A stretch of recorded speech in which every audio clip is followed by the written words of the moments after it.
Dito mga idol, pag kung araw-araw kayo dumadaan dito, ito yung lugar na pag nagka-traffic ay talagang matraffic.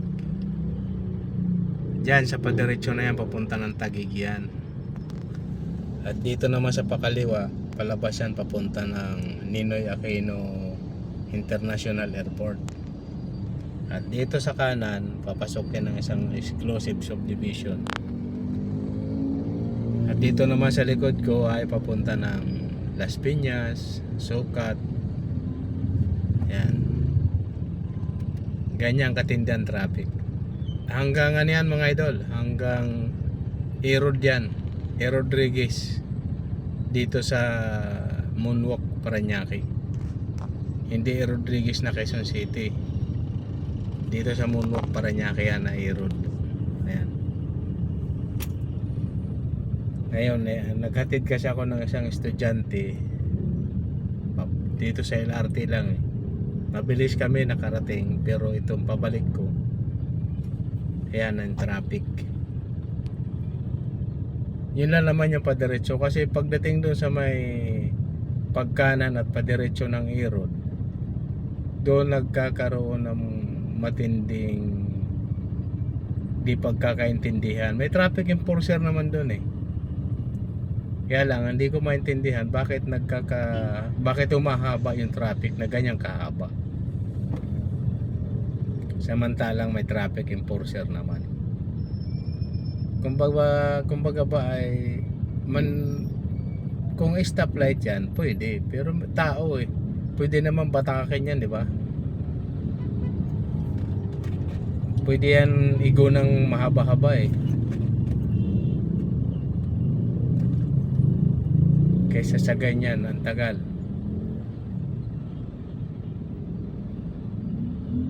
Ayan o, ayaw pa kaming paabantin, mga motor lang.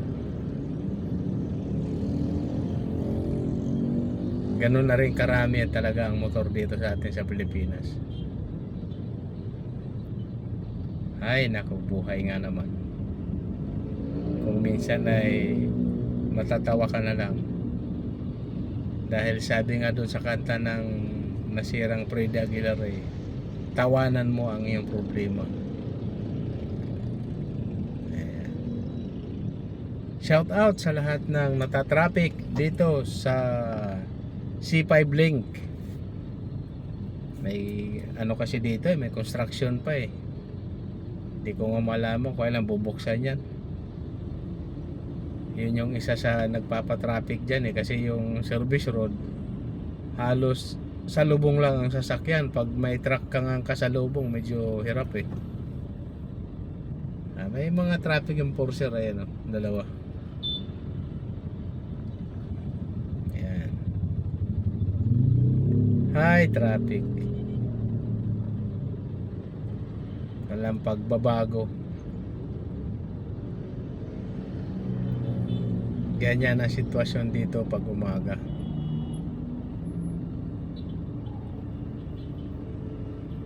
Ayaw kami paabantihin.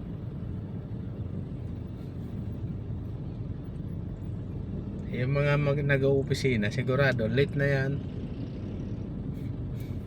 Lalo yung mga alas 8 ang pasok. Ay naku. Hanap kayo ng ibang ruta mga idol. Kung kayo ay papunta ng Makati, Taguig, hanap kayo ng ibang ruta. Kasi pag natsambahan kayo ng traffic dito, ganyan katagal. Tingnan nyo, halos 30 minutes na ako dito. Puro motor lang ang nakakaabante, di gumagalaw sa unahan eh.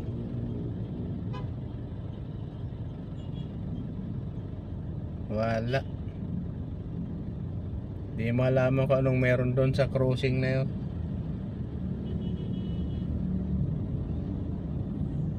May enforcer eh. O siya mga idol, kung alam nyo ang lugar na ito, shout out sa inyo lahat. Paki-comment naman kung taga Parañaque kayo. Ingat mga idol. Shout out sa lahat. Maraming salamat sa lahat ng aking mga subscriber at sa lahat ng patuloy na sumusubaybay sa aking mga vlog. Ako ay isang mekaniko at driver na din. legit mechanic at professional driver. Ayan. Ayan o. May aeroplano. Siguro naman alam nyo na kung saan ito. Sige mga idol, mag-iingat po tayo lahat. Isang masayang araw sa araw ng Lunes. Lunes ngayon mga idol. God bless sa inyo lahat. Ingat.